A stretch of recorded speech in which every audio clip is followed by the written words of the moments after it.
શ્રી સ્વામિનારાયણ ભગવાનની જય. ઘણા વર્ષો પહેલાંની વાત છે.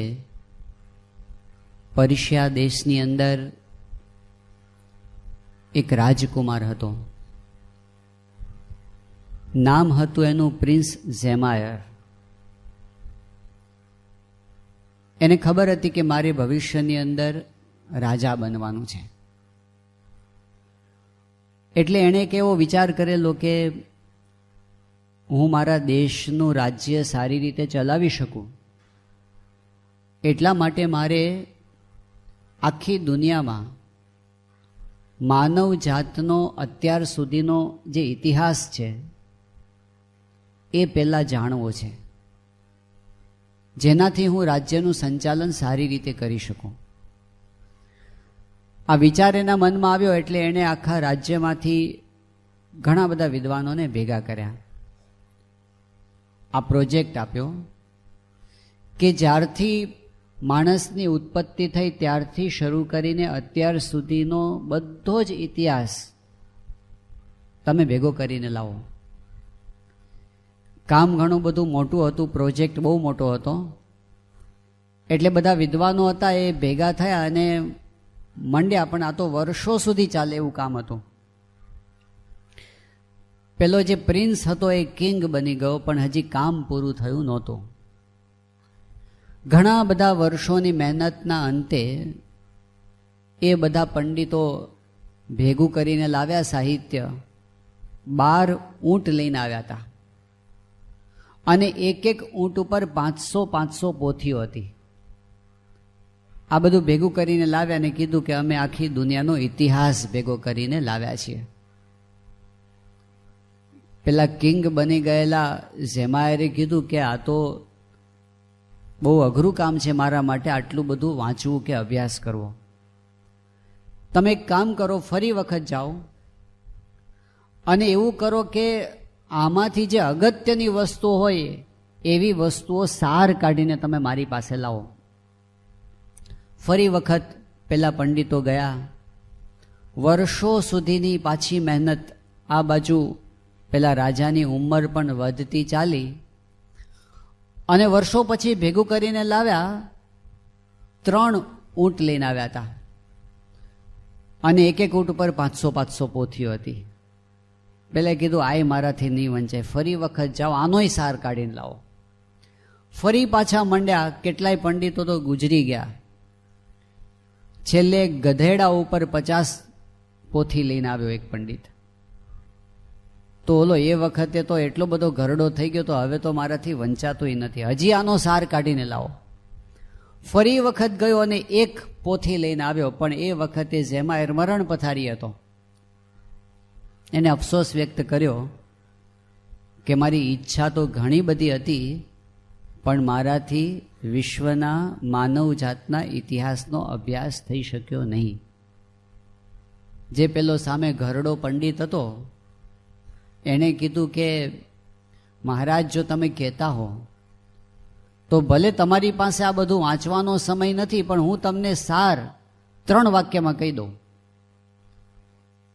તો કે એ તો બહુ સારું, છેલ્લે મારી એટલી ઈચ્છા તો પૂરી થઈ, ચાલો બધો ઇતિહાસ નહીં તો એનો સાર તો મને મળી જાય. 3 વાક્યમાં એને સાર કીધો. Man, he was born, he suffered, he died.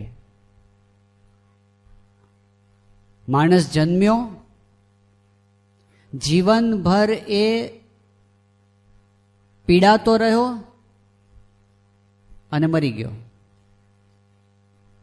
આટલો આખી માનવ જાતનો ઇતિહાસ છે. રાજા ભી દુખિયા, રંક ભી દુખિયા. આ દુનિયાની અંદર એક દ્રષ્ટિ આપણને એ જોવા મળે છે કે બધે દુઃખ જ છે. સર્વત્ર દુઃખમ દુઃખમ દુઃખમ, બધે જ દુઃખ છે. કોઈ એવું નથી કહેતું કે મને કાયમ સુખ જ મળે છે. એની સામે બીજો એક દ્રષ્ટિકોણ એવો પણ છે. કેટલાક મનીષીઓએ આખી દુનિયાને બીજી દ્રષ્ટિથી જોઈ અને એમણે એવું કહ્યું કે આ દુનિયા કેવી છે, પદે પદે ચ રત્નાની. યોજને રસ કૂપિકા ભાગ્યહીના ન પશ્યંતી બહુરત્ના વસુંધરા. અરે આ પૃથ્વી તો કેવી છે કે ડગલે ને પગલે રત્નો પડેલા છે તો, અને યોજને યોજને રસથી ભરેલા સરોવરો પડેલા છે. આ દુનિયા તો આનંદથી ભરેલી છે. આ તો બહુરત્ના વસુંધરા છે. આ બીજો દ્રષ્ટિકોણ છે. આ જ દુનિયાને જોવાવાળા આવું પણ કહે છે. તો ભર્તૃહરે વળી ત્રીજી વાત કરી. એમણે એવી વાત કરી કે સમજાતું નથી કે આ દુનિયા દુઃખથી ભરેલી છે કે સુખથી ભરેલી છે. ક્વચિદ વીણા વાદ્યમ ક્વચિદપી ચ હાહેતિ રુદિતમ ક્વચિદ રમ્યા રામા ક્વચિદપી જરા જર્જર વપુઃ ક્વચિત વિદ્વદ ગોષ્ઠી ક્વચિદપી સુરા મત્ત કલહ ન જાને સંસાર કિમ અમૃતમય કિમ વિષમય. એ કહે છે કે દુનિયામાં હું કોઈક જગ્યાએ જોઉં છું, સંગીતની મધુર સુરાવલીઓ સાંભળવા મળે છે, અને કેટલીક જગ્યાએ હું જોઉં છું તો હા હેતિ રુદિતમ, હૈયા ફાટ, છાતી ફાટ, રુદન સાંભળવા મળે છે. આ જ દુનિયાની અંદર હું કોઈક જગ્યાએ જોઉં છું તો યૌવન દેખાય છે, સૌંદર્ય દેખાય છે, અને બીજી બાજુ ક્યાંક હું જોઉં છું તો કરચલી પડી ગઈ હોય એવું રોગથી આવૃત એવું ઘડપણ, દુઃખદાયક ઘડપણ દેખાય છે. કોઈક જગ્યાએ હું જોઉં છું વિદ્વત ગોષ્ઠી, સારા સારા લોકો ભેગા થાય છે અને બહુ ઉચ્ચ કક્ષાની બહુ જ લાભદાયક એવી ગોષ્ઠી ક્યાંક હું સાંભળવા મને મળે છે. અને કોઈક જગ્યાએ દારૂ પી અને છાપટા થયેલા લોકો ગાળા ગાળીને મારામારી કરે છે. આ દેખાય છે. આ જોઈને મને ખબર નથી પડતી કે આ સંસાર અમૃતમય છે કે વિષમય છે, એ મને સમજાતું નથી. તો ચોથાએ વળી નવી વાત કરી. એણે કીધું હકીકતમાં છે શું? ચિત્તે પ્રસન્ને ભુવનમ પ્રસન્નમ ચિત્તે વિષણ્ણે ભુવનમ વિષણ્ણમ અતોભિલાષો યદિ તે સુખે સ્યાત ચિત્ત પ્રસાદે પ્રથમમ યતસ્વ. એવું કે છે કે હકીકતમાં છે કેવું કે જો આપણું ચિત્ત પ્રસન્ન હોય ને તો આખી દુનિયા આપણને સારી લાગે છે, અને જો આપણા ચિત્તમાં વિષાદ હોય તો આખી દુનિયા દુઃખથી ભરેલી આપણને દેખાય છે. જો આપણા મનમાં પ્રસન્નતા હોય, સારું વર્તતું હોય, એ વખતે તમને લાગે કે કેટલો સરસ મધુર ઠંડો પવન વાઈ રહ્યો છે એવું લાગે, કેટલી શાંતિ છે એવું લાગે. અને બીજી બાજુ જો અંતરમાં અશાંતિ હોય તો બહાર એવું લાગે કે બધું સુનકાર છે, સ્મશાન જેવું છે, હું એકલો પડી ગયો છું, મારું કોઈ નથી, સૂનું સૂનું લાગે છે. તો અતોભિલાષો યદિ તે સુખે સ્યાત ચિત્ત પ્રસાદે પ્રથનમ યતસ્વ. જો ખરેખર આપણે સુખ, શાંતિ, આનંદમય આ દુનિયાને જોવી હોય અથવા તો કરવી હોય, જો આપણે સુખી થવું હોય અને બીજાને સુખી કરવા હોય તો કરવું શું? દુનિયાને બદલવાના વિચાર પછી કરીએ, આપણે આપણા મનને બદલવાનો વિચાર પહેલા કરીએ, કારણ કે એ આપણા હાથની અંદર છે. ચિત્ત પ્રસન્ને ભુવનમ પ્રસન્નમ. એ જ વાત સ્વામિનારાયણ ભગવાને વચનામૃતની અંદર કરી. એમણે કહ્યું કે મન જીત્યું એણે જગત જીત્યું. જીતમ જગત કે ન મનોહી એ ન. મન જીતવાથી આખું જગત જીતી જવાય છે. મન શાંત થાય તો આખું જગત આપણને સુખદાયક લાગે છે. એટલે આપણું મન સ્થિર હોય, આપણું મન શાંત હોય, આપણું મન પ્રસન્ન હોય, આપણું મન પવિત્ર હોય, આપણું મન મજબૂત હોય, એ આપણને સુખી કરે છે અને એ જ દુનિયાને પણ સુખી કરે છે. એ વસ્તુ સ્વામિનારાયણ ભગવાને આપી, એ જ આપણા શાસ્ત્રોએ આપી છે. આજે આપણે અહીં સભામાં આવીને બેઠા, સત્સંગ સભામાં આવીને શું આપે છે આપણને આ? એક શહેરની વાત કરું, નામ નથી આપતો શહેરનું, પણ એમાં એક ડૉક્ટર રહેતા હતા અને બુદ્ધિશાળી ડૉક્ટર હતા, સાયકાઇટ્રિસ્ટ થયેલા હતા, પોતે મનના જ ડૉક્ટર થયેલા હતા. હવે થયું કેવું કે લગ્ન થયા, એમના ધર્મપત્ની પણ ડૉક્ટર હતા, સંયુક્ત પરિવારમાં રહેતા હતા. પણ સંયુક્ત પરિવારની અંદર ઘણી વખત અંદર અંદર ઝઘડા થતા હોય છે, તો થોડુંક ઘરમાં કલહ વધી ગયો સ્વભાવોને લીધે. એને લીધે અશાંતિ બહુ રહે. એ અશાંતિને લીધે આ ડૉક્ટર પોતે વ્યસન પર ચડ્યા અને ધીમે ધીમે એની પરિસ્થિતિ વધારે વિકટ થતી ગઈ. તો એ પોતે સાયકાઇટ્રિસ્ટ હતા, પણ પોતે જ પેશન્ટ જેવા બની ગયા. ગુસ્સો બહુ આવે, એના પેશન્ટ ઉપર એ ગુસ્સે થઈ જાય, તો એમની પ્રેક્ટિસ ચાલતી બંધ થઈ ગઈ. એક પરિસ્થિતિ કેવી આવીને ઊભી રહી ઘરમાં. એમના દીકરાએ સંતોને વાત કરી હતી કે નાનપણમાં એક પરિસ્થિતિ એવી આવીને ઊભી રહી કે એના પિતા પણ ડૉક્ટર હતા, એની માતા પણ ડૉક્ટર હતી, પણ ઘરના કજિયાને લીધે વાતાવરણ એવું હતું અને ઘરમાં બધી રીતે પાયમાલ થઈ ગયા હતા. એ કે મારા દૂધના બિલના પૈસા ચૂકવવાના ઘરમાં નહોતા, બધી રીતે ખુવાર થયા હતા.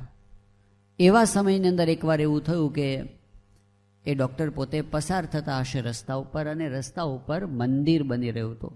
આપણું અત્યારે નડિયાદમાં મંદિર બને છે એવું એ શહેરની અંદર BAPS સંસ્થાનું શિખરબદ્ધ મંદિર બનતું હતું, રોડ ઉપરથી દેખાય. એટલે જિજ્ઞાસાવશ એ પોતે મંદિરના કેમ્પસની અંદર આવ્યા, અને અંદર આવ્યા ને એને શાંતિ થવા માંડી. દરેક ભૂમિનો એક પ્રતાપ હોય છે ને, આજુબાજુના વાતાવરણની અસર હોય છે. તો એને જે ટેન્શન લઈને ફરતા હતા એવું એને લાગ્યું કે જાણે થોડું હળવું થઈ ગયું મારું સ્ટ્રેસ. એટલે ફરી વખત આવ્યા. હજી તો મંદિર બન્યું નહોતું, કામ ચાલુ હતું. પછી એને તપાસ કરી કે આ કોણ છે, આ કોણ સંચાલન કરે છે, આ બધું ખબર પડી અહીં તો સંતો રહે છે. એટલે સંતોના યોગની અંદર આવ્યા. પણ બુદ્ધિશાળી હતા અને શંકાશીલ સ્વભાવ હતો, એટલે તરત તો કાંઈ બધું સ્વીકારી લેવાય નહોતા.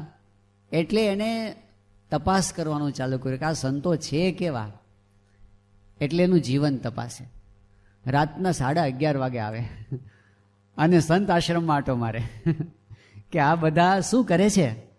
એણે નજીકથી બધો અભ્યાસ કર્યો અને વિશ્વાસ બેઠો કે આ જગ્યા તો સાચી છે, આ સાધુ તો સારા છે. એટલે પછી એણે કથા સાંભળવાની શરૂઆત કરી. સભામાં આવીને બેસવા માંડ્યા. એની અસર એવી થવા માંડી કે ધીમે ધીમે એના મનને શાંતિ થવા માંડી. એની અસર ઘર ઉપર થઈ, એની અસર એમની તબિયત ઉપર થઈ, એની અસર એની પ્રેક્ટિસ ઉપર થઈ. ધીમે ધીમે વાતાવરણ બદલાતું ગયું ઘરને. એમાંથી એક પરિસ્થિતિ એ આવીને ઊભી રહી. અત્યારે બહુ મોટી હોસ્પિટલ છે, પતિ પત્ની બંનેની પ્રેક્ટિસ જોરદાર ચાલે છે. દીકરો મોટો થઈને ડૉક્ટર થઈ ગયો, MD થઈ ગયો, લગ્ન થઈ ગયા. એના પત્ની પણ પોતે સારા ડૉક્ટર છે, એ સારામાં સારી પ્રેક્ટિસ કરે છે. પૈસે ટકે સુખી સંપન્ન થયા છે. પણ વિશેષતા શું છે? તમે અત્યારે એમને મળો ને, એટલા આનંદી વ્યક્તિ છે ને, તમે ગમે તેવા ચિંતામાં હો ને, એને તમે મળો ને 10 મિનિટમાં તમે આનંદમાં આવી જાઓ. એવું એમનું વ્યક્તિત્વ જ આખું બદલાઈ ગયું. હવે બદલાયું શું? ભણતર તો હતું, જે કંઈ બુદ્ધિ કહેવાય એ બુદ્ધિએ હતી, પણ એક જગ્યા એનું જે મન હતું ને એ શાંત નહોતું. એને લીધે આ બધું હતું ને ગરબડવાળું થતું હતું. કંઈ વ્યવહારમાંય મજા નહોતી. એટલે કેટલી અગત્યની વસ્તુ છે મન. પ્રમુખ સ્વામી મહારાજ દિલ્હીમાં વિરાજમાન હતા ને એ વખતે અમેરિકાના આપણા એક બહુ જ સંનિષ્ઠ ભક્ત છે વ્યોમેશભાઈ જોશી, એ ત્યાં આગળ આવ્યા હતા. કેલિફોર્નિયાની અંદર રહે છે. અને આ વાત છે લગભગ આજથી 17-18 વર્ષ પહેલાંની. દિલ્હી અક્ષરધામ બની ગયું હતું અને પછીના વર્ષની 1-2 વર્ષ પછીની વાત છે. હવે એ સમયે એવું થયું હતું કે એ પોતે અમેરિકાથી આવ્યા હતા. આમ તો પોતાના વ્યવસાયના કામ માટે આવ્યા હતા. એ પોતે અમેરિકાની અંદર HP નામની એક કંપની છે, એના પોતે વાઇસ પ્રેસિડેન્ટ હતા. અને એ સમયની અંદર ભારતીય લોકો અમેરિકામાં ઊંચામાં ઊંચી પોસ્ટ ઉપર પોતે કોર્પોરેટમાં પહોંચ્યા હોય એમાં આ પોતે પહેલા ક્રમની અંદર ગણાતા હતા, એવા હતા વ્યોમેશભાઈ. એ બાપાને ખબર પડી, દિલ્હી પોતે આવ્યા હતા પોતાના કામ માટે, ખબર પડી કે બાપા અહીં વિરાજમાન છે, એટલે પ્રમુખ સ્વામી મહારાજના દર્શન માટે ગયા.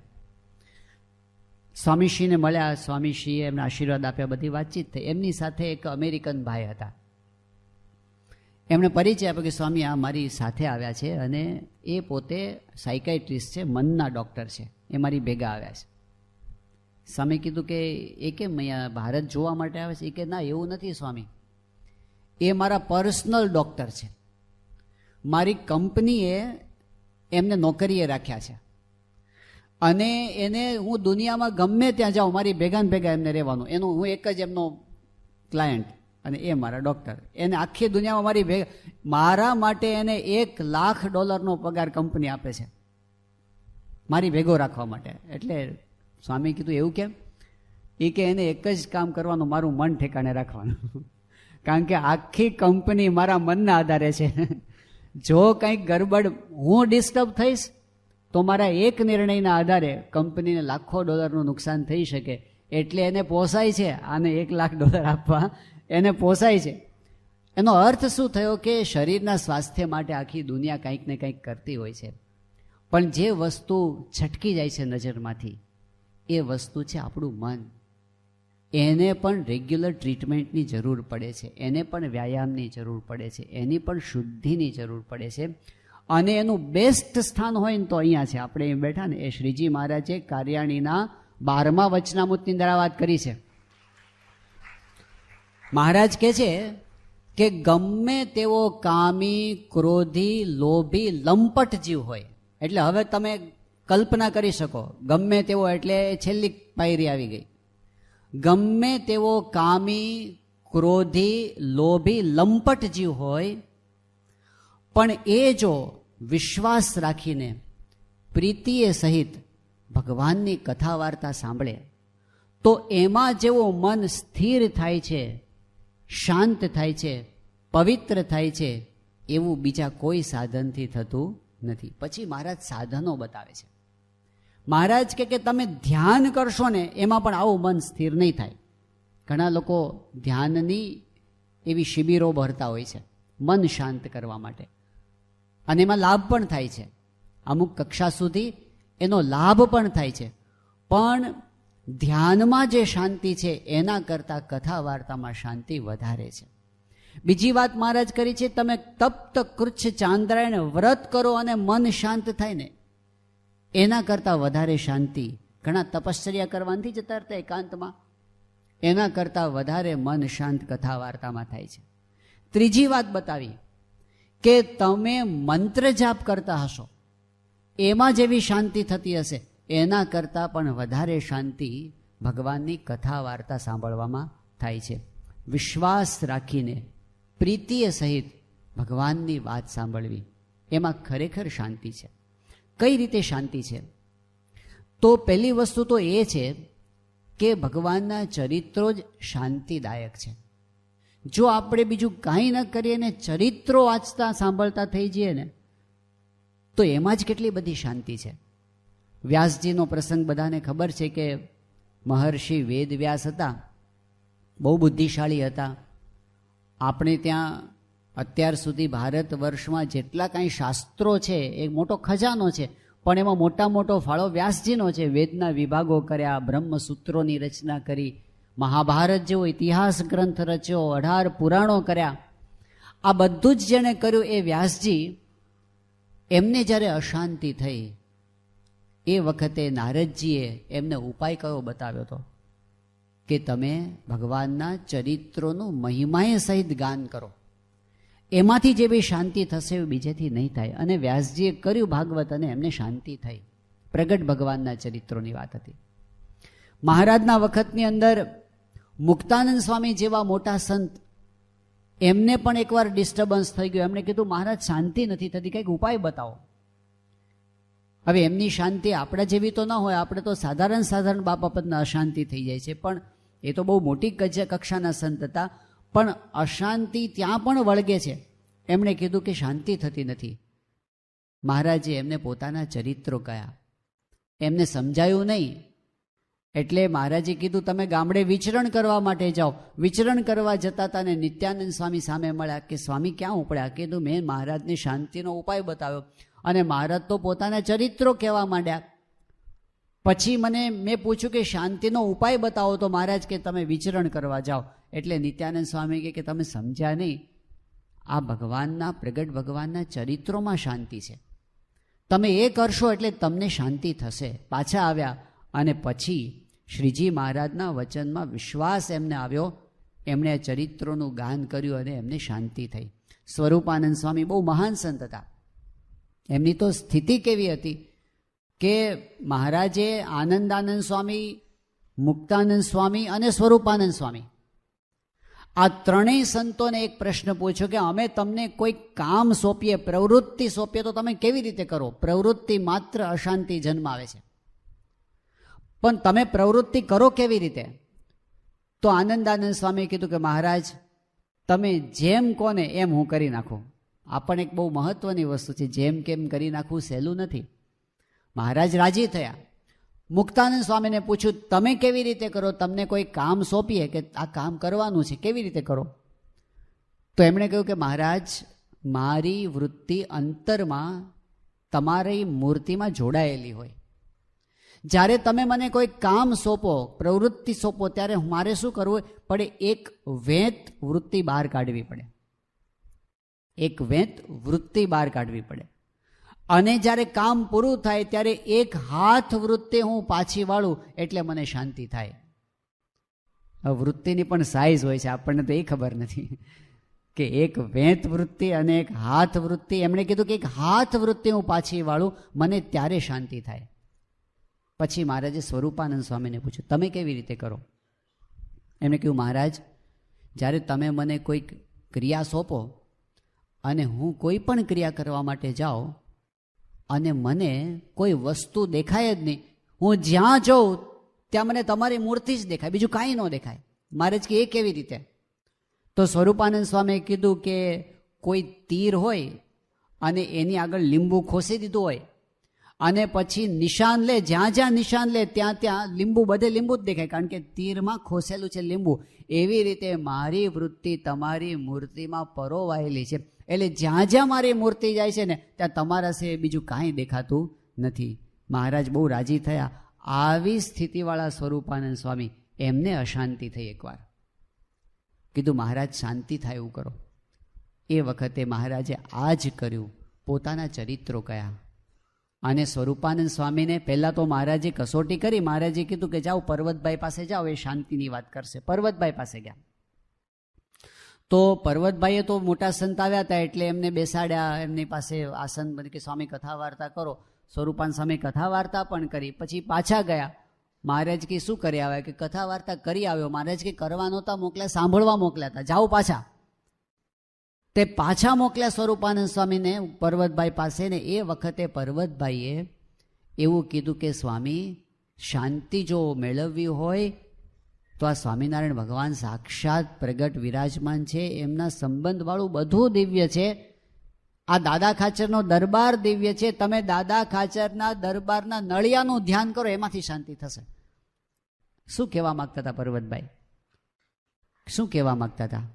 કે તમે આત્મવિચાર તો કરો છો પણ તમે આત્મામાં બહુ ઊંડા ઊંડા ઊંડા જતા રહ્યો છો. હવે બહાર નીકળો. આ બહાર છે ભગવાન, અત્યારે આ હરે ફરે છે ભગવાન. તમે બહુ ઊંડા જતા રહ્યો છો. આ અક્ષરધામ છે, આ ભક્તો જ મુક્તો છે અને અહીંયા જ શાંતિ છે, આ જ ચરિત્રો છે, આનાથી સિવાય બીજું કાંઈ નથી. જ્યારે તમને પ્રતીતિ આવશે ત્યારે આખો સત્સંગ આનંદમય લાગશે.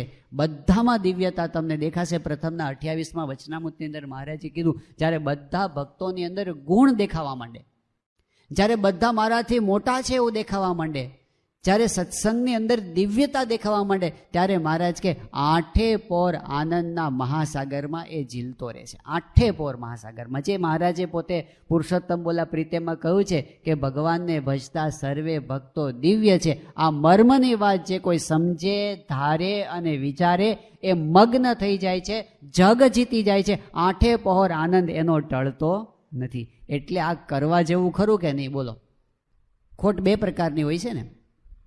તમે ધંધો કરો અને ધારો કે તમે 10 કરોડ રૂપિયાનું રોકાણ કરો ધંધામાં, કોઈ બિઝનેસ ચાલુ કરો અને 1 વર્ષ સુધી ધંધો કરો અને વર્ષને અંતે તમે હિસાબ માંડો અને 10 કરોડમાંથી 5 કરોડ થઈ જાય તો શું કહેવાય એને? ખોટ ખાધી. આ એક પ્રકારની ખોટ છે. પણ બીજો પ્રકાર કયો છે કે તમે ધંધો ચાલુ કરો, 10 કરોડ રૂપિયાનું રોકાણ કરો, વર્ષ આખું મહેનત કરો અને વર્ષને અંતે હિસાબ કરો તો 10 કરોડમાં ઓછા ન થયા હોય, નફો થયો હોય. પણ નફો કેટલો થયો હોય? એ કે 100 રૂપિયાનો. એને ખોટ કહેવાય કે ન કહેવાય? અરે 10 કરોડનું રોકાણ કર્યું છે, એનું વ્યાજ તો એટલીસ્ટ આવવું જોઈએ. ધંધો કર્યો છે, કરોડ તો આવવા જોઈએ. 100 રૂપિયાનો નફો એ નફો કહેવાય? નફામાં ખોટ છે ને. એમ આ સત્સંગ ખરેખર એવો છે, આપણે ન્યાલ થઈ જાય એવા છે, પણ આપણે છે ને એ સત્સંગનું પૂરું સુખ નથી લેતા ને, એટલે નફામાં ખોટ ખાઈએ છીએ. જેવો જોઈએ એવો લાભ આપણે લેતા નથી. એમાં કંઈક આડું આવે છે. પ્રાપ્તિ તો સામે મોટી છે, પણ એ પ્રાપ્તિનો આનંદ લેવામાં કંઈક નડે છે. એ જો ખસેડી દઈએ ને, એ શું નડે છે? એ જે નડે છે એને ખસેડી નાખવા જેવું છે. ઘણી વખત આપણે જે નડે છે એની સાથે એટલું મમત્વ થઈ ગયું છે ને, એને છોડવા તૈયાર નથી. પણ સામે લાભ મોટો છે એટલે મમત્વ છોડવા દેવું છે. મહંત સ્વામી મહારાજ ઘણી વાર કહે છે કે તમે બહુ મોટો બંગલો બાંધ્યો હોય, ધારો કે તમે 50 કરોડ રૂપિયાનો બંગલો બાંધ્યો અને ગઈકાલે એનું ઉદ્ઘાટન કર્યું લાભ પાંચમના દિવસે.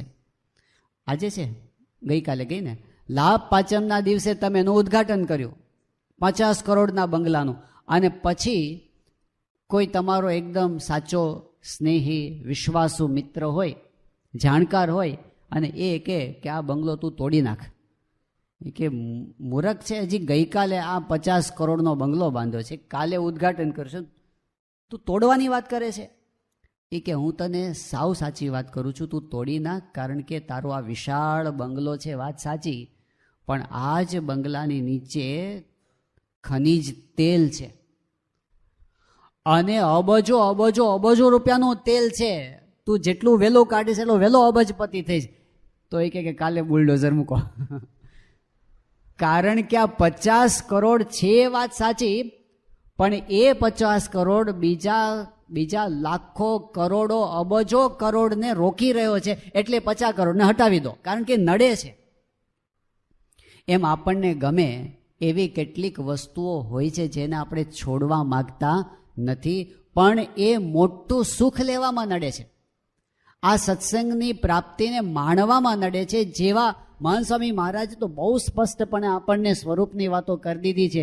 જેવા ભગવાન અક્ષરધામમાં છે એવા અહીંયા છે, અને અહીંયા છે એવા અક્ષરધામમાં છે. આપણે કંઈ બાકી નથી, કંઈ ઉધાર નથી. મહારે મુનિના ધ્યાનમાં નાવે, હેરે શામળિયોજી મુજને બોલાવે. એ વસ્તુ આપણી પાસે મળી ગઈ છે. આપણે કલ્યાણમાં, મોક્ષમાં, પ્રાપ્તિમાં, અક્ષરધામના સુખમાં કાંઈ બાકી નથી. એ આપણે બધા મેળવી શકીએ એમ છે ને આજે મળે એમ છે, પણ એની વચમાં જે નડે છે ને એને આપણે છોડવાનું છે. શું નડે છે? નવા વર્ષના દિવસો ચાલુ થયા છે, આપણે નવેસરથી એની તપાસ કરવાની જરૂર છે.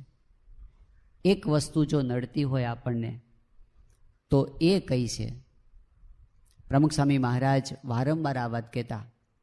સ્વામી કહેતા કે બધું હોય, પણ જો કુટુંબમાં સંપ ના હોય ને તો આપણને મજા આવતી નથી. સત્સંગમાં સંપ ના હોય તો આપણને મજા આવતી નથી. સંપ છે ત્યાં શાંતિ છે, કુસંપ છે ત્યાં અશાંતિ છે. સંપ છે ત્યાં પ્રગતિ છે, કુસંપ છે ત્યાં વિનાશ છે. સંપ છે ત્યાં રાજીપો છે, ભગવાનનો રાજીપો છે, સંતનો રાજીપો છે. અને જ્યાં કુસંપ છે ત્યાં એમનો રાજીપો નથી.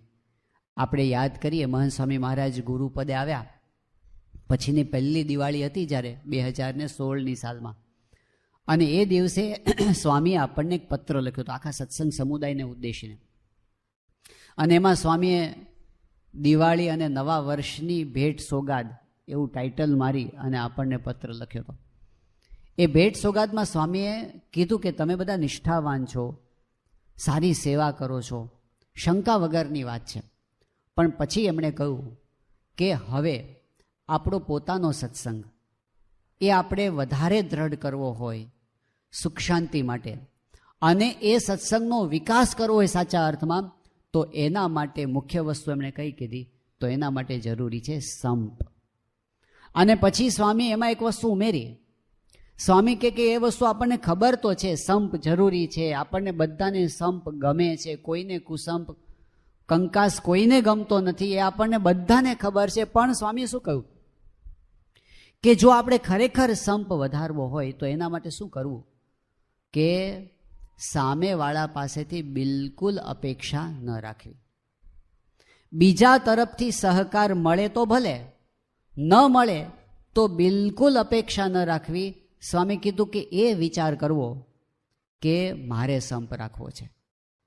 પછી સ્વામી કહે કે એવો વિચાર કરવો રોજ કે ઘરમાં કે સત્સંગમાં હું કેવી રીતે બોલું તો સંપ વધે, હું કેવી રીતે વર્તું તો સંપ વધે, હું કેવી રીતે વિચાર કરું તો સંપ વધે. એ સ્વામી આપણને ઉપાય બતાવ્યો છે. તો ખરેખર આ વસ્તુ છે તો બહુ મહત્વની, કે આપણને બધાને સંપ ગમે છે, કુસંપ ગમતો નથી. પણ ક્યાંક ને ક્યાંક આપણો અહંકાર વચમાં આડો આવી જાય છે, અને એને લીધે પ્રશ્નો નાના હોય પણ એમાંથી આંટી સર્જાતી જાય છે. નાના નાના પ્રશ્નો બહુ મોટા. અંતે હું તમને 3 દિવસ પહેલાંની વાત કરું છું. એક જગ્યાએ આ સંતોને પધરામણીએ જવાનું થયું હતું. પિતા છે અને 2 ભાઈઓ છે. હવે આમ જુઓ તો મધ્યમ કક્ષાનું કુટુંબ છે, બહુ ધનવાને નથી, બહુ ગરીબે નથી, ખાધે પીધે સુખી માણસો છે. મોટો ભાઈ છે એ પોતે મહેનતુ છે, એણે મહેનત કરીને પૈસા કમાવા માટે કુટુંબ માટે ઘણી બધી મહેનત કરી છે, પણ નસીબ જોગે કોઈક કારણોસર એના લગ્ન નથી થઈ શક્યા. નાનો ભાઈ છે એના લગ્ન થઈ ગયા છે અને એને 2 બાળકો પણ છે. આવો પરિવાર. આમ જુઓ તો નાનપણથી બંને ભાઈઓ સાથે મોટા થયા છે, નાની નાની વાતો એકબીજા સાથે શેર કરતા, સંપીને નિર્ણય કરતા, એવું ચાલતું હતું. પણ છેલ્લા થોડાક સમયથી, થોડાક મહિનાઓથી ધીમે ધીમે ધીમે ધીમે અંતર વધતું ગયું. હવે જ્યારે તમે પૂછો કે પ્રશ્ન શું છે, તો એક જણને પૂછો, એ કે મારે તો કાંઈ પ્રશ્ન નથી, પણ એ સમજતા નથી. બીજાને બેસાડીને પૂછો કે તારે શું છે, એ કે મારે તો કાંઈ વાંધો નથી, પણ ઓલો સમજતો નથી. બસ આટલી જ વાત. પણ કે તમારે રાખવો છે, એ કે આ સંપ રાખવો છે, એ તો બધાને ગમે છે, પણ ઓલો સમજતો નથી ને એનો જ પ્રશ્ન છે. અને બધા જ પોતાની ફિલોસોફીમાં એવા ગૂંચાયેલા છે, પોતાનું જરાય છોડવા તૈયાર નથી ને એ કેમ સમજતો નથી. બસ આ જ વાત. પ્રશ્નો સાવ સામાન્ય. હવે ઓલો ભાઈ જમવા માટે બેઠો હોય, એક જણને જલ્દી જમીને ઊભો થઈ જાય છે, નાનો. મોટો છે જરા નિરાતે જમવાવાળો છે, એટલે શાંતિથી જમે છે. એટલે ઓલી એના નાના ભાઈને ઘરવાળીને જલ્દી વાઇન્ડ અપ કરવું હોય એટલે એ વાસણો ખખડાવે છે, લેવા માંડે છે, વાઇન્ડ અપ કરવા માંડે છે. ઓલાને એમાં ખોટું લાગી જાય છે. વાતમાં શું માલ છે કહો? આવી નાની નાની વસ્તુઓ, એકેય વસ્તુમાં એવું નહીં કે જેને આપણે મેજર પ્રશ્ન કહી શકીએ, પણ કુટુંબના પ્રશ્નો નાનામાંથી જ મોટા થઈ જતા હોય છે. એને સોલ્યુશન તરફ કઈ રીતે જોવું? જો હવે આપણે જો એને ખંખેરવા બેસે ને કાઢવા બેસે ને તો એના પુરાણો હાલ્યા જ કરે. ઉકેલ ક્યારે આવે? જ્યારે વ્યક્તિ નક્કી કરે કે મારે એમાંથી કંઈક સોલ્યુશન કાઢવું છે અને એના માટે મારે શરૂઆત કરવી છે. જ્યારે પણ આપણે ધારો કે આપણે બધા બેઠા છીએ અહીંયા, આપણે પણ જેની સાથે રહેતા હોઈશું, દૂરવાળા સાથે બહુ પ્રશ્ન નથી. કદાચ આપણે મોટા બિઝનેસમેન હોઈએ તો આપણા કોન્ટેક્ટની અંદર કદાચ 2000 માણસોના કોન્ટેક્ટ હશે, 5000 માણસોના કોન્ટેક્ટ હશે, અને સારા સંબંધો હશે આપણે, એટલે કે બોલવા ચાલવાના સંબંધો હશે. એમાં બહુ વાંધો નથી આવતો. હજારો માણસો સાથે આપણા રિલેશન્સ હોય, એમાં બહુ વાંધો નથી આવતો. પણ જેની સાથે આપણે રોજ રહેતા હોઈએ, જેની સાથે આપણે રોજ કામ કરવાનું થતું હોય, એમની સાથેના આપણા સંબંધો ખરેખર સારા હોય, મિનિંગફુલ હોય, આપણને ખરેખર સાથે બેસવું ગમતું હોય, સાથે બેસીને કામ કરવું ગમતું હોય, એવા મિનિંગફુલ સંબંધો બહુ જ ઓછા હોય છે. બાળકો હોય, કિશોરો હોય, દીકરા દીકરી હોય, મા બાપે એને ઉછેરીને પ્રેમથી મોટાઈ કર્યા હોય, ઘણું બધું ઘસાયા હોય, પણ સાથે બેસીને વાત કરવી ગમતી ન હોય કોઈને. એ દીકરા હોય ને એને બાર એના મિત્રો હારે રહેવું ગમતું હોય, દીકરીઓને બાર એની બહેનપણીઓ હારે રહેવું ગમતું હોય. અને ઘરે કોલેજથી ભણીને આવ્યા હોય અને એના બાપા એને પૂછે કે માં પૂછે એને કંઈ પણ પ્રશ્ન પૂછે ને કોલેજનો, તો એ કહે કે આજે કોલેજમાં શું ભણ્યો? તો એ કહે કે સારું ભણ્યો. બસ. ક્યાં ગયો હતો? મિત્રને ત્યાં ગયો હતો. શું કર્યું? બસ વાતો કરી. તે પહેલાં આટલો બધો લાંબો પ્રશ્ન પૂછે ને ઓલા આટલો જવાબ આપે. કોન્વર્સેશન જ લાંબુ ન ચાલે. અને એના એ દીકરા કે દીકરી હોય અને એના મિત્રો સાથે વાત કરે, કલાકો સુધી ચાલે ફોન પર. એની વાતો ખૂટે નહીં, રાતના 2-2 વાગ્યા સુધી હાલે. તો એવું કેમ થાય છે? જેટલું મા બાપ ઘસાયા છે એટલું તો ઓલા ઘસાયા નથી કાંઈ. પણ ડિસ્ટન્સ કેમ પડે છે? જનરેશનના ગેપ કેમ પડે છે? ભેગા બેસીને આપણે આનંદ કિલ્લોલ કેમ નથી કરી શકતા? તો એની અંદર કંઈક આપણા સ્વભાવોની ટકરામણો થયેલી હોય, એકબીજાને સમજવાની અંદર ક્યાંક ખામી આવી ગઈ હોય અને એ ડિસ્ટન્સ વધતું જાય છે. મિત્રો સાથે બને છે એનું કારણ કે એમાં ફ્રીક્વન્સી મેચ થાય છે, એકબીજાની વાતો સાંભળવા તૈયાર છે, વારંવાર ટોક નથી કરતા, કાંઈ શિખામણો બહુ નથી આપતા, એટલે ત્યાં છે ને ગાડું હાલ્યું જાય છે. એ બહુ ટોક કરે તો ત્યાંય ન હાલે ગાડું. પણ વાત શું છે કે જે જગ્યાએ આપણે સ્વભાવોની ટકરામણ થાય છે ને ત્યાંથી ગરબડ શરૂ થાય છે. તો એનો ઉકેલ શું?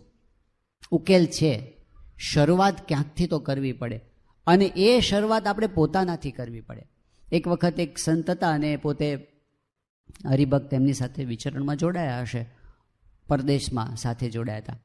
પછી વાતમાં બધા એની પરિવારની વાત સાંભળીને વાતમાં એણે પછી કીધું કે મારે મારી દીકરી સાથે બોલવાનો પણ વ્યવહાર રહ્યો નથી. બાપ દીકરીને સંબંધો બગડી ગયા હતા. એટલે પેલા સંતે એને વાત કરી કે પણ તમે કંઈક, એ કે સ્વામી સમજે એમ જ નથી, એનો અહંકાર એટલો બધો છે ને. એટલે સંતે કીધું પણ અત્યાર સુધી તમારે જે કાંઈ પ્રસંગો બન્યા એમાં એનો વાંક હશે, વાત સાચી છે, પણ તમારી પણ કાંઈક તો ભૂલ છે કે નહીં?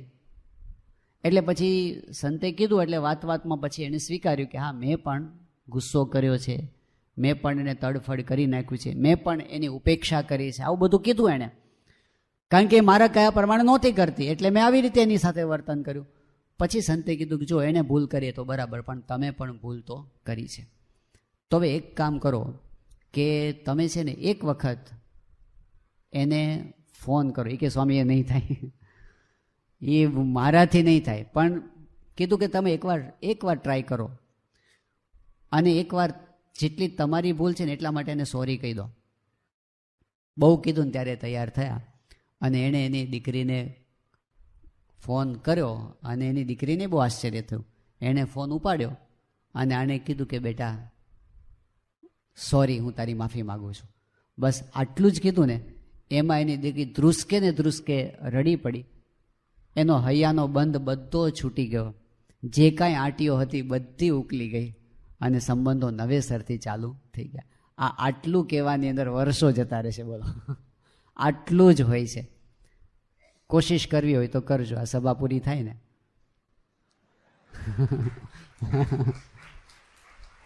હિંમત જોઈએ ને. આ કઈ સહેલી વસ્તુ નથી. આમાં અહંકાર ઉપર પગ મૂકવાની વાત છે. આપણા સત્સંગનો જ ઇતિહાસ આપણે યાદ કરીએ કે આફ્રિકાની અંદર આપણા સત્સંગની શરૂઆત થઈ. આમ તો વિદેશના સત્સંગની શરૂઆત આફ્રિકાથી થઈ આપણા, અને આફ્રિકાના સત્સંગના પાયાની અંદર પણ આપણા 2 મુખ્ય હરિભક્તો હોય તો એક હતા મગનભાઈ ને બીજા હતા હરમાનભાઈ, બંને નિષ્ઠાવાન ભક્તો. 2 જણથી શરૂઆત થઈ હતી. 2 જણ ભેગા થઈને પહેલી સભા કરતા હતા, પછી ધીમે ધીમે બધા ઉમેરાતા ગયા. હવે એ લોકો ત્યાં આફ્રિકાની અંદર બધી લાઈફસ્ટાઈલ આપણી ગુજરાત જેવી જ હતી. બધી હાંજ પડે એટલે બધા ફ્રી પડી જાય એટલે પછી બધા વોલીબોલ રમવા માટે ભેગા થાય. હવે વોલીબોલ રમતા રમતા ઝઘડો થયો. રમતા રમતા લડી પડે ભાઈ, માણસ છે. ઝઘડો થયો તો એવો ઝઘડો થયો ને તે એમાં તડફડ થઈ ગઈ કે મારે તારી કઈ લેવા દે, તું જા, તારે જે કરવું એ કર. બોલતા જ બંધ થઈ ગયા, અબોલા થઈ ગયા. હવે ચલો આમ તો બોલતા બંધ થઈ ગયા તો થઈ ગયા, એમાં તો મારે શું તારી જરૂર છે. પણ પ્રોબ્લેમ ક્યાં આવ્યો? જ્યારે સભાનો દિવસ આવે, 2 જ જણા સભામાં બેસતા હોય ને 2 જ જણા બોલતા ન હોય તો શું થાય કહો? ઘર સભામાં ઘણી વાર આવું થઈ જાય છે. 2 જ જણાને બેસવાનું હોય ને 2 જ જણાને બોલા થઈ ગયા, હવે કરવું શું? એટલે એક બાજુ મગનભાઈને વિચાર તો આવે કે આ સભાનું શું થશે, પેલી બાજુ અરમાનભાઈને વિચાર આવે કે સભાનું શું થશે. કોઈક એક જણને તો કંઈક કરવું પડે. બંનેના મનમાં થાય, પણ કોણ પહેલ કરે?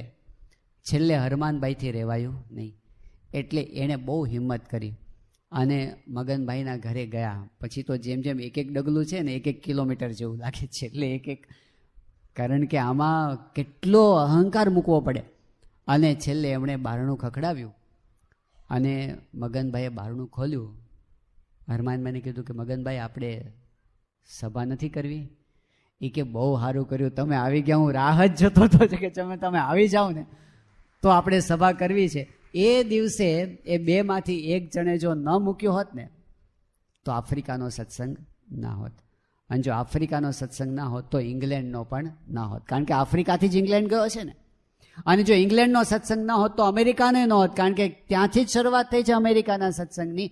જ્યારે મોવડી હોય, કુટુંબની અંદર આવું થાય છે, સત્સંગમાં આવું થાય છે. જ્યારે 2 મુખ્ય વ્યક્તિઓ હોય એમાંથી જો 1 જણ ન મૂકે ને તો આખા પરિવારને સહન કરવાનું આવે છે. હિન્દીની અંદર એક બહુ પ્રસિદ્ધ વાર્તા છે, આપકા બંટી, કોઈ કદાચ વાંચી હોય. એની અંદર આવું જ છે. પિતા ડૉક્ટર છે, માતા પ્રિન્સિપાલ છે, બંને ભણેલા ગણેલા છે, બુદ્ધિશાળી છે, બંનેને વટ છે પોતાનો. અને એમાં બંનેને પોતાના અહંકારને ટકરામણ, એટલે પતિ પત્નીને પ્રશ્ન થાય છે. કોઈને નમવા તૈયાર થતા નથી. નાની વાતમાંથી એ અંતર વધતું જાય છે, એનો ભોગ ઓલો દીકરો બને છે. અને પછી એકબીજાને બતાવી દેવા માટે પતિ છે એ બીજી કોઈ સ્ત્રી સાથે વાતચીત કરે છે, પત્ની છે એ બીજા કોઈની સાથે વાતચીત કરે છે, ખાલી એકબીજાને બતાવી દેવા માટે. અને છેલ્લે છૂટાછેડા થઈને ઊભા રહે છે. છોકરો ક્યાંયનો રહેતો નથી. પ્રશ્ન અહંકાર સિવાય બીજો ક્યાંય હોતો નથી. આ આપણને નડે છે, સત્સંગી થયા તોય નડે છે. અને એને લીધે આપણે સત્સંગનો સ્વાદ જેવો નથી લઈ શકતા. જે ટકરામણ ઘરમાં એક વખત કંઈક છમકલું થયું, નાની વાતની અંદર મન મુટાવ થઈ ગયો, પછી તમે જુઓ કલાકો સુધી એની અસર ચાલે છે. પછી ઊંઘ નથી આવતી. જ્યારે કંઈક બોલાચાલી સૂતી વખતે થઈ ગઈ હોય અને પછી જાઓ સુવા માટે, મન ડિસ્ટર્બ થઈ ગયું હોય ને, મજા નથી આવતી. એટલે આપણો અંતરાત્મા એ આપણી પાસેથી એ આપણને જવાબ આપે છે કે તમે કંઈક ખોટું કર્યું છે.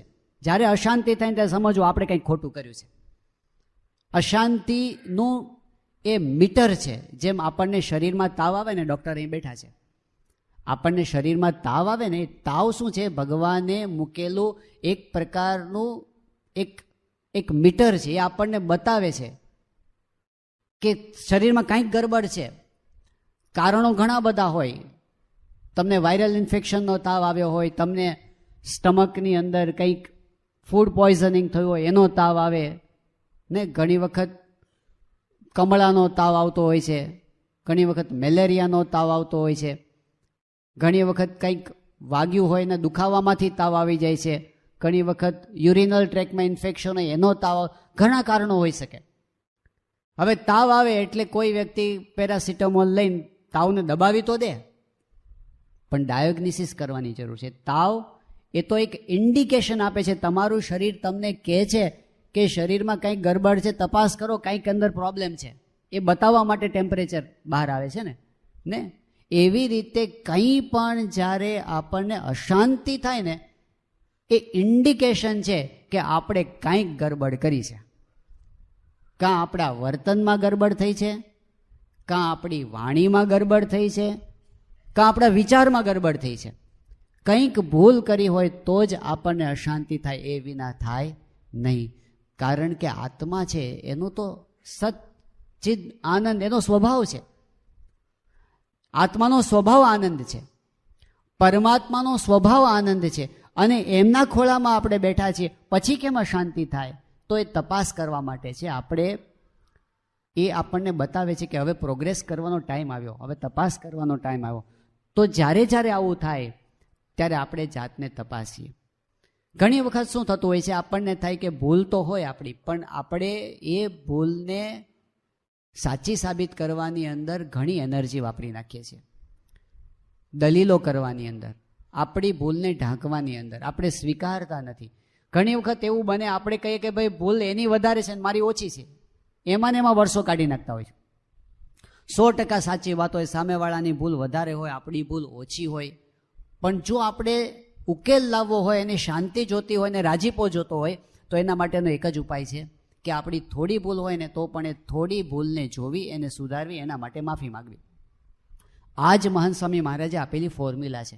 આજ પ્રમુખ સ્વામી મહારાજે આપેલી ફોર્મ્યુલા છે. સ્વામીએ કીધું કે ખમવું, ઘસાવું, અનુકૂળ થવું, મનગમતું મૂકવું એ પોતાને જ કરવાનું છે, સામેવાળાનું જોશો નહીં. આપણે ન્યાય અન્યાયમાં ચડી જઈએ છીએ. આપણે ન્યાય મેળવવા માટેની લડાઈમાં શાંતિને ગુમાવી દઈએ છીએ. શાંતિ સાચવવા માટે ન્યાય અન્યાયના વિચારો છોડી દેવા પડે, તો આપણને સાચા અર્થમાં શાંતિ મળશે. એટલે એક આપણને નડતું હોય છે ભગવાનને સંત મળ્યા પછી કે સંબંધોની અંદર ગરબડને, એમાં પણ મુખ્ય અહંકાર. બીજી વસ્તુ કઈ હોય છે? તો શ્રીજી મહારાજે અંત્યના 8મા વચનામૃતમાં આની વાત કરી છે. મહારાજે કહ્યું કે આપણા ઇન્દ્રિયો, આપણું અંતઃકરણ એ ડહોળાઈ જાય ને, વિષયથી ડહોળાઈ ગયું હોય, ત્યારે આપણને શાંતિ થતી નથી. ભગવાન ભેગા બેઠા હોય ને તોય શાંતિ ન થાય. એ દુનિયામાં જે વસ્તુઓની અંદર આપણું મન ખેંચાયું, એ છેલ્લે તો જેટલું કાંઈ માયામય સુખ છે એ સર્વે દુઃખ વિનાનું હોય જ નહીં. એટલે એવી વસ્તુઓ, એમાં પણ ખાસ કરીને ધર્મ નિયમની બાબતમાં જ્યારે આપણી ગરબડ થાય છે. શ્રીજી મહારાજે વચનામૃત ગરડા પ્રથમના 34માં આ વાત કરી કે ભગવાનના ભક્તને જેટલું દુઃખ આવે છે, તુચ્છ પદાર્થ માટે ભગવાનની આજ્ઞા લોપવાથી આવે છે. જેટલું સુખ થાય છે એટલું ભગવાનની આજ્ઞા પાળવાથી થાય છે. તો જ્યારે જ્યારે આપણે એ ધર્મની મર્યાદાનું ઉલ્લંઘન કરીને બહાર પગ મૂકીએ છીએ, એટલે અશાંતિ થાય જ છે. એ બાબતની અંદર મર્યાદા છે ને, આપણી રક્ષા માટે છે. આ સત્સંગની એક વિશેષતા છે કે બાઈઓ દેખીને ભાઈઓ છેટેલા ચારે, પડી વસ્તુ કોઈની હાથે નવ જાલે રાજ. આ જે મહારાજે શુદ્ધ ધર્મ નિયમની મર્યાદા આપી છે ને, એની બહાર પગ મૂકે એટલે એને દુઃખ આવ્યા વગર રહેતું નથી. તો એ ધર્મ મર્યાદાનો આગ્રહ એ આપણી ગુરુ પરંપરાએ રાખ્યો છે, રખાવ્યો છે. ઘણા બધા કુટુંબ પરિવારોની અંદર ક્લેશનું કારણ આ બન્યું છે.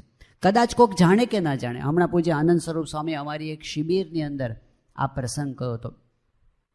એમણે કહ્યું કે એ જ્યારે અમદાવાદ એટલે મુંબઈમાં રહેતા પૂરાશ્રમની અંદર, આનંદ સ્વરૂપ સ્વામી પોતે સારા ટેબલ ટેનિસ પ્લેયર હતા. પહેલાં જ્યારે ભણતા હતા કોલેજમાં ત્યારે, તો એમના એક મિત્ર હતા. એમની સાથે એમના પેલી 2 જણની પેર રમતી હોય ને ટેબલ ટેનિસમાં, તો એની સાથે એ રમતા. અને એ તો સિંગાપોર સુધી ને બધે ભારતનું પ્રતિનિધિત્વ કરવા માટે રમવા ગયેલા. બહુ સારા પ્લેયર હતા ટેબલ ટેનિસના, અને ધનવાન પરિવારમાંથી હતા.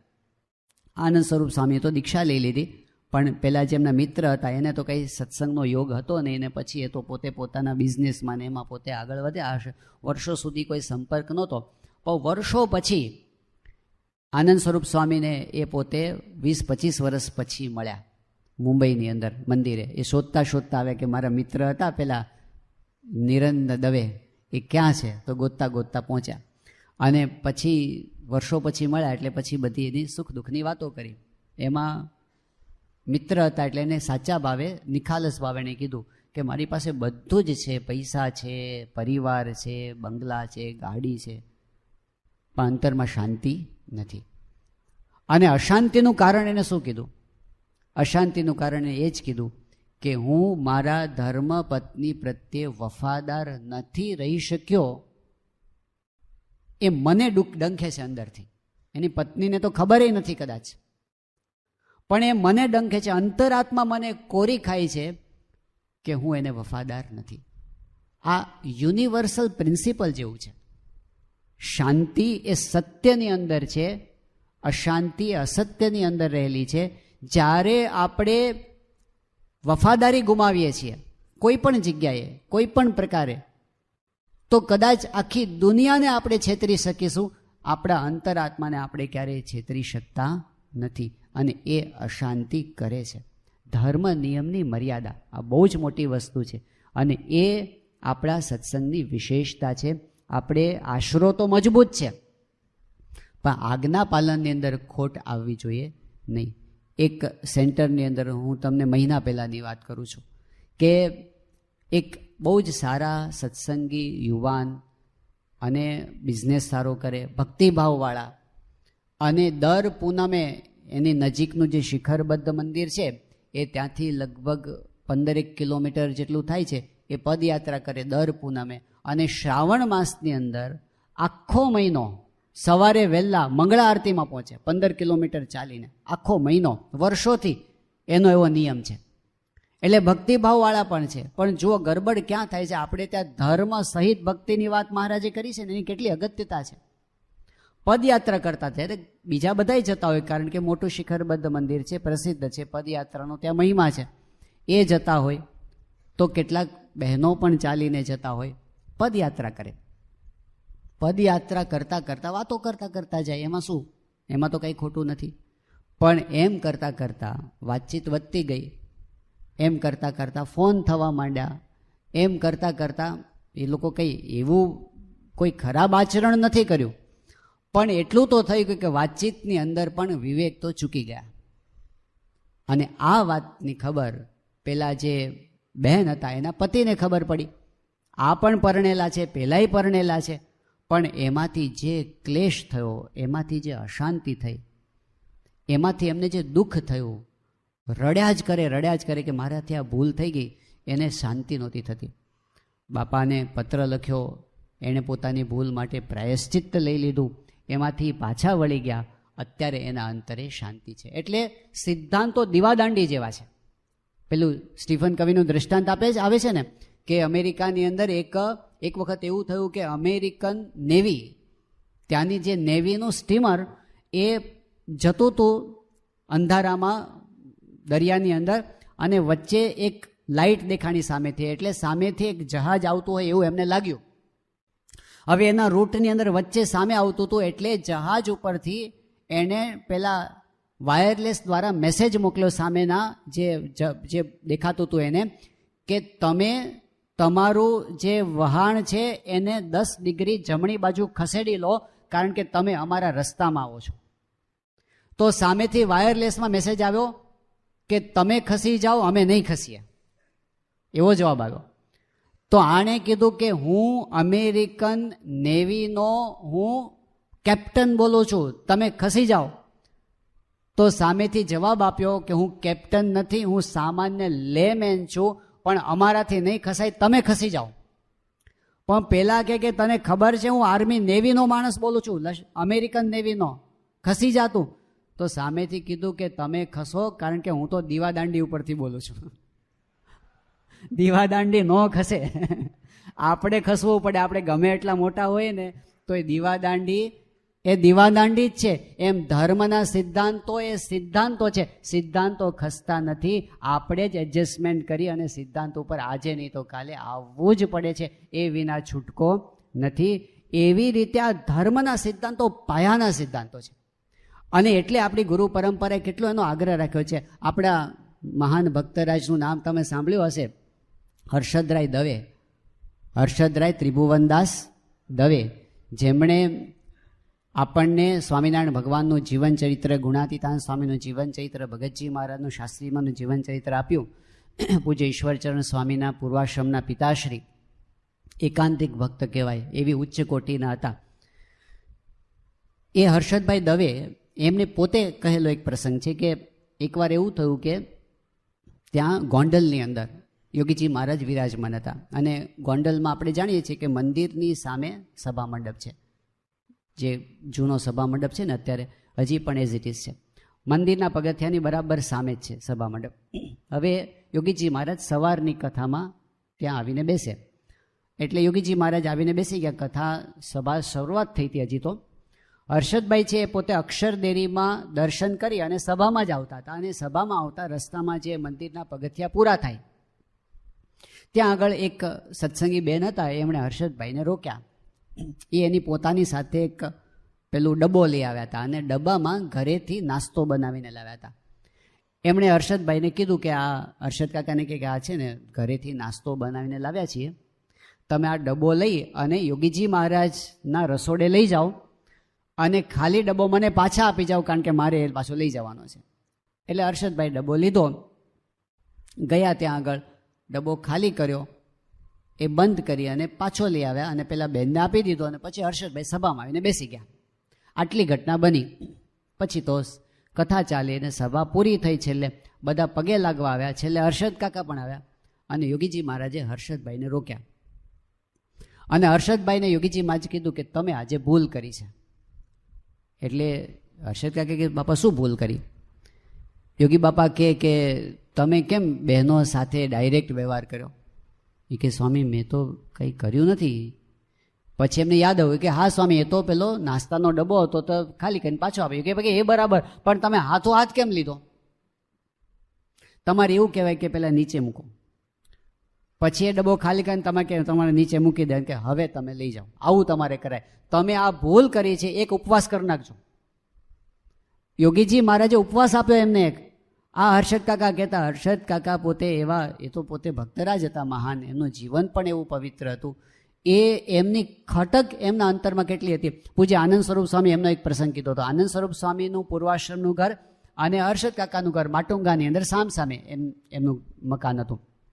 હવે હર્ષદ કાકા છે તો આપણે જાણીએ છીએ કે તો પોતે આખો દિવસ એમનું લેખન કાર્ય ચાલતું રહેતું, એટલે ઘરમાં લેખન કાર્ય કરતા હોય અને આ બહેનો બધા આજુબાજુ રહેતા હોય એટલે એકબીજાને ત્યાં જવા આવવાનું થતું હોય તો ઘણી વખત આનંદ સ્વરૂપ સ્વામીના માતુશ્રી છે ત્યાં જાય, ત્યાંના બહેનો અહીંયા આવે, એવું તો અંદર અંદર બહેનોમાં થતું હોય એકબીજાને કામકાજમાં મદદ કરવા માટે.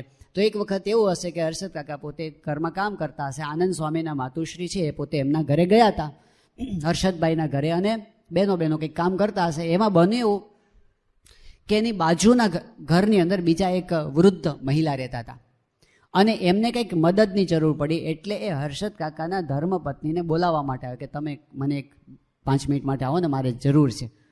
એટલે બોલાવવા માટે ગયા. એટલે એ ત્યાં ગયા. આ વાતને હર્ષદભાઈને ખબર નહીં, એ તો પોતે પોતાનું કામ કરવામાં પોતે ડૂબેલા હતા. એટલે ગયા બાજુમાં 5-10 મિનિટ થઈ હશે ને પછી હર્ષદ કાકાના ધર્મપત્ની ઘરમાં પાછા આવ્યા અને પાછા આવે ને એ વખતે હર્ષદ કાકાનું ધ્યાન ગયું. એટલે એમણે કહ્યું કે ક્યાં ગયા હતા તમે? તો કે બાજુમાં પેલા માસી છે એમને જરૂર હતી, એમને મદદ કરાવવા. એટલે હર્ષદ કાકા એકદમ વ્યથિત થઈ ગયા અને એમણે કહ્યું કે તમને ભાન પડે છે? મને કહેવું તો જોઈએ કે તમે બહાર જાઓ છો.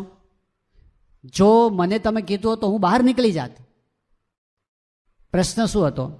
હર્ષદ કાકાને એ વાતનું દુઃખ હતું કે ઘરમાં બીજા પણ એક મહિલા છે અને મારે એકલા ઘરમાં રહેવાના થયું, મહારાજની આજ્ઞાનો ભંગ થયો, એનું એના અંતરની અંદર દુઃખ હતું. એવા હર્ષદ કાકા હતા. એટલે સંત સ્વામી એવું બોલેલા કે જ્યારે હર્ષદ કાકા અક્ષરધામમાં જશે ને ત્યારે મહારાજ સિંહાસન પરથી ઊભા થઈને દોડશે એમને ભેટવા માટે. એક ખાલી એ વિદ્વાન હતા એવું નહીં, ખાલી એમણે સંપ્રદાયમાં સારી કથા વાર્તા કરી છે એવું નહીં, પણ એમનું જીવન એટલું ઉચ્ચ કોટીનું હતું, એટલું પવિત્ર હતું, એ રાજીપો હતો. અને એવું જેને હોય ને, આપણા અંતરમાં કાંઈ જ છુપાવવા જેવું ન હોય આપણા જીવનમાં, એ શાંતિ કેવી તમે કહો? મહાન સ્વામી મહારાજ એક વાક્ય કહે છે કે no pillow is as soft as clear conscience. આ મહાન સ્વામી મહારાજ ઘણી વખત કહેતા કે આપણને ઊંઘ આવી જાય એવું સારું ઓશીકું કયું? સારામાં સારું ઓશીકું કયું? No pillow is as soft as clear conscience. આપણો કોન્શિયન્સ ક્લિયર હોય, આપણા અંતરાત્મામાં કાંઈ ડંખે એવું કાંઈ આપણે ન કર્યું હોય અને જે શાંતિ થાય ને જે ઊંઘ આવે ને, એવી ઊંઘ બીજી એકેય નહીં. પણ એ સિદ્ધાંત છે.